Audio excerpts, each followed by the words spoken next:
Car experience ಆಗಿತ್ತು ಹೇಳಿ.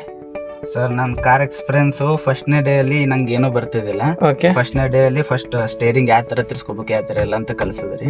Okay ಮತ್ತ ಸೆಕೆಂಡ್ನೇ ಡೇ ಅಲ್ಲಿ ಗೇರ್ ಯಾವ ತರ ಹಾಕಬೇಕು ಯಾವ ತರದಲ್ಲಿ ಕ್ಲಚ್ ಬಿಡ್ಬೇಕು ಅಂತ ಅದು ಹೇಳ್ಕೊಟ್ರಣ. ಮತ್ತ ಥರ್ಡ್ನೇ ಡೇ ಅಲ್ಲಿ ಇವು ರೋಡಲ್ಲಿ ಯಾವ ಮೂಮೆಂಟಲ್ಲಿ ಯಾವ ಗೇರ್ನಲ್ಲಿ ಹಾಕೊಂಡು ಯಾವ ಮೂಮೆಂಟಲ್ಲಿ ಎಷ್ಟು ರೆಸ್ಟ್ ಮಾಡಬೇಕು ಎಷ್ಟಿಲ್ಲ ಎಷ್ಟು ಕ್ಲಚ್ ಎಷ್ಟು ಬ್ರೇಕ್ ಬಿಡಬೇಕು ಅಂತ ಕಲಿಸ್ಕೊಟ್ರಣ. ಓಕೆ ಟೋಟಲ್ ಎಷ್ಟು ಕ್ಲಾಸ್ ಆಗಿದೆ ನಿಮ್ದು? ನಂದಣ ಇವತ್ತಿಗೆ 3 ದಿವಸ. 3 ದಿವಸದಲ್ಲಿ ಇವಾಗ ನಿಮ್ಗೆ ಇಂಡಿವಿಜುವಲ್ ಆಗಿ ಓಡಿಸಬಹುದು ಅನ್ನೋ ಒಂದು ಕಾನ್ಫಿಡೆಂಟ್ ಬಂದೈತಾ? ಫುಲ್ ಬಂದೈತೆ. ಓಕೆ ಕ್ಲಚ್ ಬ್ರೇಕಿನ ಮೇಲೆ ಓಡಿಸಬಹುದು ಅಷ್ಟೇ. ಸೊ ನಾವು ಯಾವ ಒಂದು ರೋಡಲ್ಲಿ ಓಡಿಸ್ಬೇಕು ಅಂದ್ರೇನು ನಾವು ಕ್ಲಚ್ ಬ್ರೇಕಲ್ಲಿ ಕಂಟ್ರೋಲ್ ಇಟ್ಕೋಬೇಕು, ಸ್ಪೀಡ್ ಕಂಟ್ರೋಲ್ ಇಟ್ಕೋಬೇಕು ಅಷ್ಟೇ.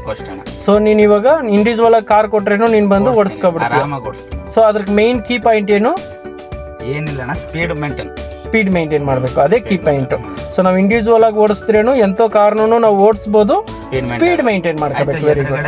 ಯಾವ್ದು ಸಿಚುವೇಶನ್ ಅಲ್ಲಿ ಯಾವ್ದು ಏನ್ ಬರ್ತಿದೆ ಆ ಸಿಚುವೇಶನ್ ಅಲ್ಲಿ ನಾವು ಗೇರು ಕ್ಲಚ್ ಬ್ರೇಕ್ ಅಲ್ಲಿ ಸೊ ಸ್ಪೀಡ್ ಮೇಂಟೈನ್ ಮಾಡ್ಕೋಬೇಕು. ಆ ಸ್ಪೀಡ್ ಮೇಂಟೈನ್ ಮಾಡಬೇಕು ಅಂದ್ರೆ ನಮ್ಗೆ ಮೇಜರ್ ಆಗಿ ಯಾವ್ದು ಫಾಲೋ ಮಾಡಬೇಕು? Clutch break. Very good. ಇದು ಫಾಲೋ ಮಾಡಿದ್ರೆ ನಾವು ಆಟೋಮೆಟಿಕ್ ಆಗಿ ಇಂಡಿವಿಜುವಲ್ ಆಗಿ ಓಡಿಸ್ಕೋಬಹುದು. Very good. ಹೇಗಿದೆ ನಿಮ್ ಕಾಫಿ ಆಗೈತಾ ಲರ್ನಿಂಗ್ ಎಲ್ಲ? ಮಸ್ತ್ ಆಗಿದೆ. Okay thanks.